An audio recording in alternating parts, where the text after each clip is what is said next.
ओम नमः शिवाय। हर हर महादेव। जय भोलेनाथ। भोलेनाथ आप सबकी मनोकामना पूरी करें।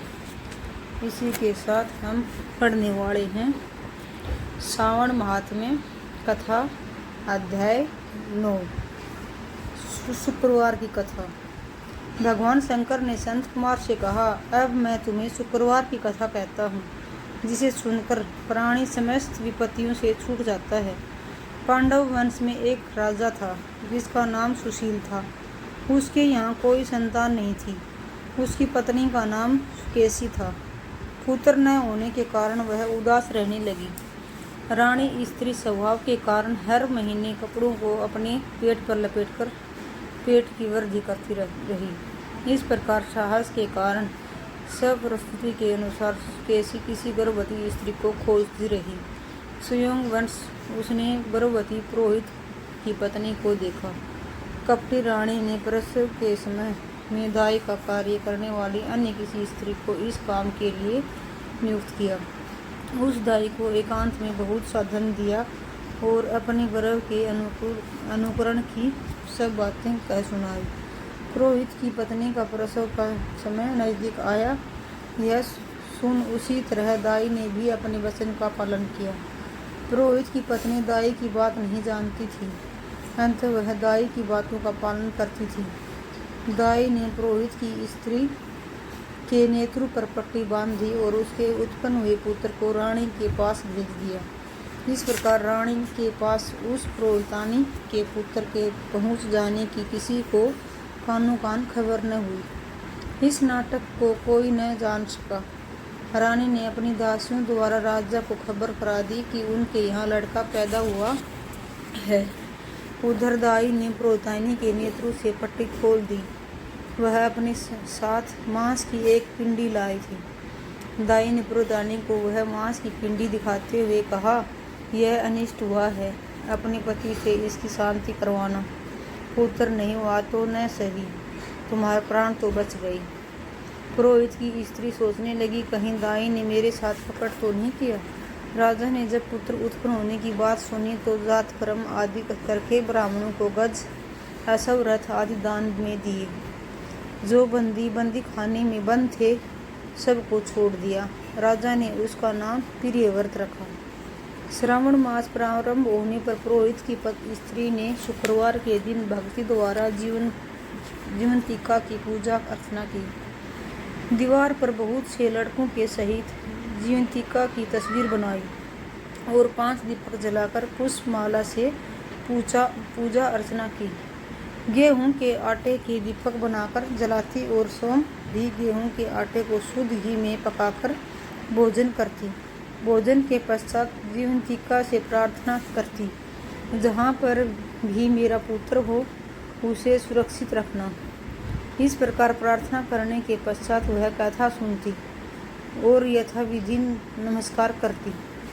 जीवंतिका के प्रसाद से वह बालक राजा के यहाँ चांद की तरह बढ़ने लगा और जीवंतिका उसकी रात दिन रक्षा करने लगी।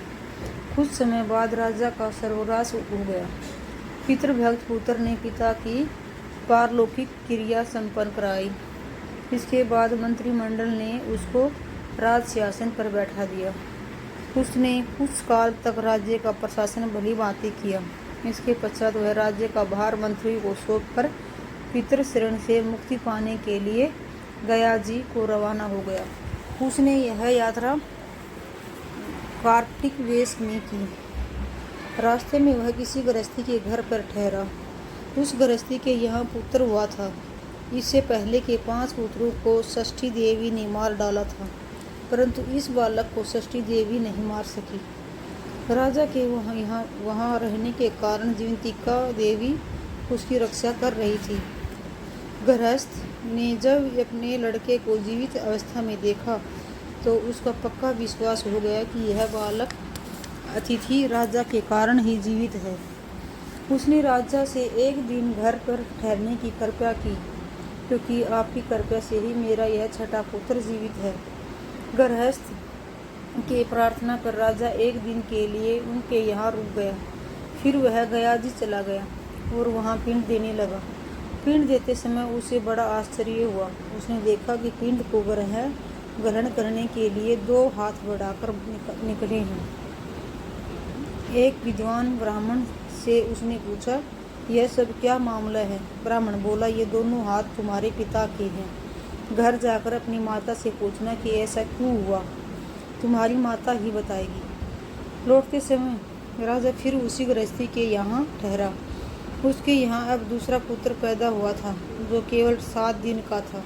इस लड़के को लेने जब षष्ठी देवी आई तो जीवंतिका देवी ने उसे बालक को नहीं ले जाने दिया।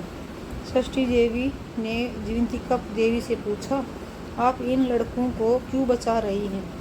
इसकी माँ ने कौन सा व्रत किया है जो दिन रात आप इसकी रक्षा करती हैं? राजा भी उस समय जाग रहा था। वह दोनों देवियों की बात सुन रहा था। वह नींद का बहारा करके पड़ा था। जीवंतिका बोली, इनके यहाँ जो अतिथि ठहरा हुआ है उसकी माँ श्रावण के महीने में शुक्रवार के दिन मेरा पूजन और व्रत नियमानुसार करती है। वह नियम क्या है और किस प्रकार किया जाता है वह सब तुम्हें बताती है। इसकी राजा माँ उस दिन हरे रंग के वस्त्र और हरे रंग की चूड़ियाँ नहीं पहनती, चावल के दोवन मांड को कभी नहीं लांघती, हरे पत्तू के मंडप के नीचे नहीं जाती, हरे रंग की साग सब्जी नहीं खाती। यह सब कुछ मेरे लिए ही करती है, इसलिए मैं उसकी तथा उसके पुत्र की रक्षा करती हूँ।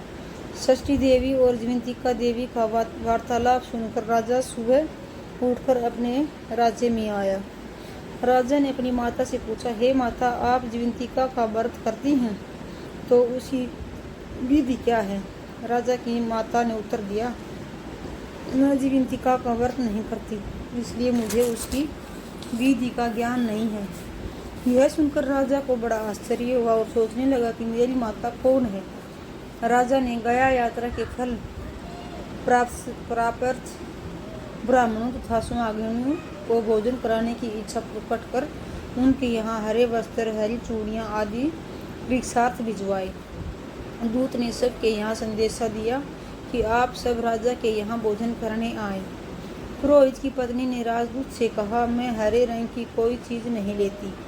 राजा को यह समाचार मिलने पर उसने पुरोहित पत्नी के लिए लाल रंग के वस्त्र और लाल रंग की चूड़ियाँ भेजी। पुरोहित पत्नी ने उन चीज़ों को ले लिया और राजमहल में आई। पुरोहित पत्नी को देखकर राजा ने हाथ जोड़कर उसका अभिवादन किया और नियम का पालन करने का कारण पूछा।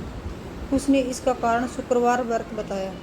राजा को देखकर उसी समय उसके सतनों में मात्र प्रेम के भाव के कारण दूध निकलने लगा। उस दूध से राजा भली प्रकार सिंचित हो गया।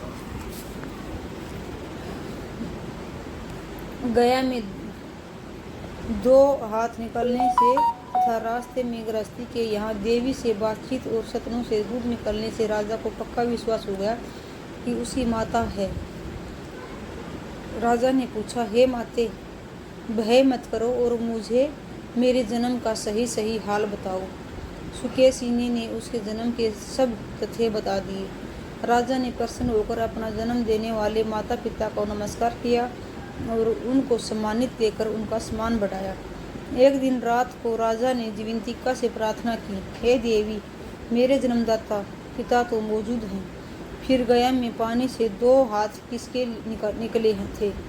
देवी ने राजा को ख्वाब में ही उत्तर दिया, हे राजन, मैंने तुम्हें विश्वास दिलाने हेतु ऐसी माया रची थी, इसमें तुम कोई संदेह न करो। भगवान शंकर बोले, हे संत कुमार, मैंने तुम्हें शुक्रवार के व्रत करने का महात्म्य सुनाया। इस व्रत का श्रावण के मास में करने से मनुष्य की समस्त इच्छाएं पूर्ण हो जाती हैं। तो इसी के साथ हमारा श्रावण महात्म्य कथा अध्याय 9 समाप्त हुआ। जय भोलेनाथ, हर हर महादेव, ओम नमः शिवाय। दोस्तों, आपको यह वीडियो अच्छी लगी तो लाइक करें, शेयर करें और भक्ति आराधना चैनल को सब्सक्राइब करें। धन्यवाद।